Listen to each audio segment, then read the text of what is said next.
বন্ধুরা, ধর্ষণের মামলা থেকে মুক্তি পেলেন এমবাপে। গত অক্টোবরে আন্তর্জাতিক বিরতিতে জাতীয় দল থেকে ছুটি পেয়ে তিনি 2 দিনের জন্য স্টকহোমে ঘুরতে গিয়েছিলেন। তবে এই ঘুরতে যাওয়া কাল হয়ে যায় তার জন্য।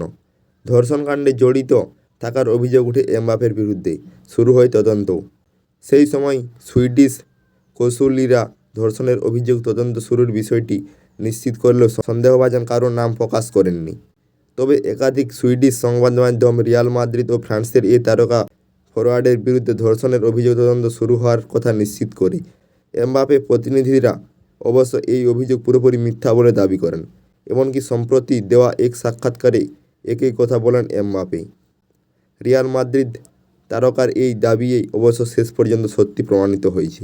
এখন নতুন খবর হচ্ছে সুইডিশ কৌঁসুলিরা এমবাপেকেও ধর্ষণের অভিযোগ থেকে অব্যাহতি দিয়েছেন। পাশাপাশি তদন্ত প্রক্রিয়াও বন্ধ করে দেওয়া হয়েছে। এক বিবৃতিতে প্রধান তদন্ত কর্মকর্তা মারিনা সিরাকোভা জানান, সুইডিশ রাজধানীর হোটেলে সংগঠিত তদন্ত কার্যক্রম চালিয়ে নেওয়ার মতো যথেষ্ট তথ্য প্রমাণ তাদের কাছে নেই। সিরাকোভা বলেন, তদন্ত কার্যক্রম চলার সময় সুপরিচিত ব্যক্তিকে যুক্তিসঙ্গত কারণে ধর্ষণে এবং যৌন নিপীড়নের 2টি ঘটনায় সন্দেহভাজন তালিকায় রাখা হয়। তবে আমার মূল্যায়ন হচ্ছে তদন্ত এগিয়ে নেওয়ার মতো যথেষ্ট প্রমাণ হাতে নেই। এই কারণে এই তদন্ত প্রক্রিয়া বন্ধ করা হলো। পাশাপাশি সেই পরিচিত ব্যক্তি অর্থাৎ এমবাপের কোনো ধরনের অপরাধে সংশ্লিষ্ট না থাকার কথাও নিশ্চিত করেছেন তিনি। তো বন্ধুরা, আজকের এই ভিডিওটি এ পর্যন্ত। ধন্যবাদ বন্ধুরা, দেখা হচ্ছে পরের ভিডিওতে।